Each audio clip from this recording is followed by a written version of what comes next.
Hello friends, അപ്പം നമുക്ക് ഇന്ന് ഒരു പുതിയൊരു വീഡിയോയിലേക്ക് പോകാം. കഴിഞ്ഞ ഒരു വീഡിയോയിൽ ഞാൻ കാണിച്ച പച്ചമുളകിൽ നിന്നും ഞാൻ ഇന്ന് വിളവെടുത്ത അതിൽ നിന്ന് തന്നെ പഴുത്ത് കിട്ടിയ മുളകാണ് ഈ കാണിക്കുന്നത്. അത് എങ്ങനെ നമുക്ക് കടയിൽ നിന്ന് വാങ്ങുന്ന രീതിയിൽ അതേ കളറിൽ തന്നെ ഉണക്കിയെടുക്കാം എന്നുള്ള ഒരു ടിപ്പാണ് ഞാനിന്ന് പറയുന്നത്. ആ പച്ചമുളകിൽ നിന്നും ഞാൻ നേരത്തെ പറിച്ച് എടുത്ത് വിളവെടുത്ത് നോക്കിക്കേ, ഉണക്കിയെടുത്ത മുളകാണത്. ശരിക്കും നമുക്ക് കടയിൽ നിന്ന് വാങ്ങുന്ന അതേ നിറത്തിൽ തന്നെ നമുക്ക് ഈ മുളക് ഉണക്കിയെടുക്കാൻ പറ്റും. നമുക്ക് വീട്ടിലെ കടുക് താളിക്കാനും ഒക്കെ നമ്മുടെ വീട്ടിലെ മുളകെടുക്കാം എന്നുള്ളതാണ് അതിൻ്റെ ഏറ്റവും വലിയൊരു പ്രയോജനം. കാരണം കടയിൽ നിന്ന് വാങ്ങിക്കുന്ന മുളകിൻ്റെ കാര്യമൊക്കെ നമ്മൾ തിരക്കി ചെന്ന് കഴിഞ്ഞാൽ എന്തുമാത്രം വിഷ പദാർത്ഥങ്ങളൊക്കെയാണ് നമ്മുടെ ഉള്ളിലെത്തുന്നത്.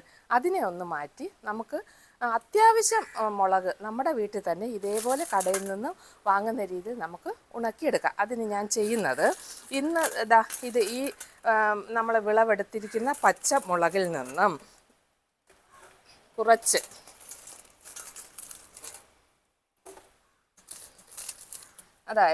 കുറച്ച് മുളകുകൾ ഞാൻ നേരെ എടുക്കുകയാണ്. ഇത്ര മുളക് ഞാൻ എടുത്തു. രണ്ട് രീതിയിൽ ഞാൻ ഈ മുളക് ഉണക്കിയെടുക്കാൻ പോവുകയാണ്. ഈ മുളക് ഇന്നാണിത് വിളവെടുത്തത്. ആ മുളക് നേരെ വെയിലത്ത് വെച്ച് അങ്ങ് ഉണക്കിയെടുക്കുകയാണ്. ബാക്കി ഉള്ള മുളക് ഞാൻ വീട്ടിനകത്ത് കൊണ്ടുപോയി ഒരു 5 ദിവസം തണലത്ത് തന്നെ വീട്ടിനകത്ത് തന്നെ സൂക്ഷിച്ച് അതിൻ്റെ ആ പച്ചപ്പ് ഒന്ന് വാടിയതിന് ശേഷം വെയിലത്ത് വെച്ച് ഉണക്കിയെടുക്കുകയാണ്. ഇത് രണ്ടും തമ്മിലുള്ള ഒരു വ്യത്യാസം എന്താണെന്നുള്ളത് നമുക്ക് നോക്കാം. 5 ദിവസമെന്ന് ഞാൻ പറഞ്ഞെങ്കിലും 4 ദിവസം ആയപ്പോഴേക്ക് നല്ലതുപോലെ വാടി, ഒരുപാട് ചീത്തയാകാൻ അനുവദിക്കരുത്, നല്ലതുപോലെ വാടി കിട്ടി. അതുകൊണ്ട് ഞാനത് 2 രീതിയിൽ വെയിലത്തിട്ടു.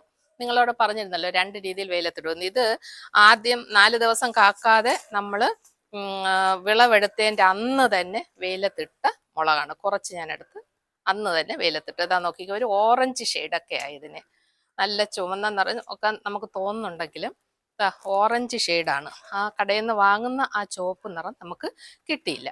എന്നാൽ 4 ദിവസം കഴിഞ്ഞതിന് ശേഷം ഞാൻ വെയിലത്തിട്ട മുളകാണ്. ഇതാ നോക്കിക്കേ, അന്ന് നമ്മൾ ആ പഴുത്ത മുളക് പറിച്ചെടുത്ത് വിളവെടുത്തത് കടയിൽ നിന്ന് വാങ്ങുന്ന അതേ കളറിൽ തന്നെ നമുക്കത് രൂപപ്പെടുത്തിയെടുക്കാൻ സാധിക്കും. കണ്ടോ, നമുക്ക് ഒന്ന് മെനക്കെട്ടാൽ എനിക്ക് ഒരു 10-16 മൂട് മുളകാണുള്ളത്. അത് ഞാനൊരു വീഡിയോയിൽ അതെങ്ങനെയാണ് വളർത്തുന്നതെന്നും അതിൻ്റെ രീതിയും എല്ലാം കാണിക്കുന്നുണ്ട്. ഇതേ രീതിയിൽ നമ്മുടെ വീട്ടാവശ്യത്തിനുള്ള മുളക് നമുക്ക് ഈസി ആയിട്ട് നമ്മുടെ വീട്ടിൽ തന്നെ റെഡിയാക്കി എടുക്കാവുന്നതേ ഉള്ളൂ. കടയിൽ നിന്ന് വാങ്ങുന്ന അതേ കളറിൽ തന്നെ നമുക്ക് കിട്ടും. അപ്പം മുളകിനകത്തുള്ള വിഷാംശമെങ്കിലും നമുക്ക് വീട്ടിനകത്ത് കുറച്ചെടുക്കാമല്ലോ. ഇന്നത്തെ എൻ്റെ വീഡിയോ ഇത്രയേ ഉള്ളൂ. നിങ്ങൾക്ക് ഇഷ്ടമായെങ്കിൽ ലൈക്ക് ചെയ്ത് ഷെയർ ചെയ്ത് സബ്സ്ക്രൈബ് ചെയ്യുക.